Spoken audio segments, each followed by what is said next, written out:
Hello YouTube family, তোমরা সবাই কেমন আছো? আশা করি সবাই ভালো আছো। প্লিজ আমার কিছু কথা আমি বলতে চাই, তোমরা শুনে যাও প্লিজ। তো আমার এই চ্যানেলটাতে আমি অনেক দিন ধরে ভিডিও পোস্ট করি, কমসে কম 6 মাস হয়ে গেলো, কিন্তু আমার ভিডিওতে সেমন একটা লাইক কমেন্টও আসে না, সাবস্ক্রাইবও বাড়ে না। প্লিজ তোমরা যারা ভিডিওগুলো দেখছো প্লিজ একটা করে সাবস্ক্রাইব করে লাইক করে পাশে থাকো। তোমাদের সাপোর্টটাই আমার বড় জিনিস। তোমরা যদি সাপোর্ট না করো আমি কোনো দিনই আগাতে পারবো না। তো তোমাদের সাপোর্ট চাই।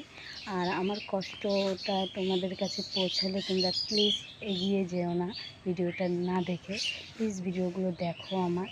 আর চলো আমি যেখানে থাকি তোমাদেরকে দেখাচ্ছি। এই যে এই বাড়িতে আমরা থাকি, এটা আমার দিদা শাশুড়ির বাড়ি। আমাদের নিজস্ব বলতে কোনো কিছুই নেই, কারণ আমরা অন্য জনাতে বাড়িতে থাকি। আমি জানি না কবে আমাদের নিজস্ব কিছু হবে। আমি তো নিজে কোনো কিছু করতে পারি না, ভিডিও বানিয়ে খালি সময়টাই পাস করি। প্লিজ তোমাদের সাপোর্ট চাই।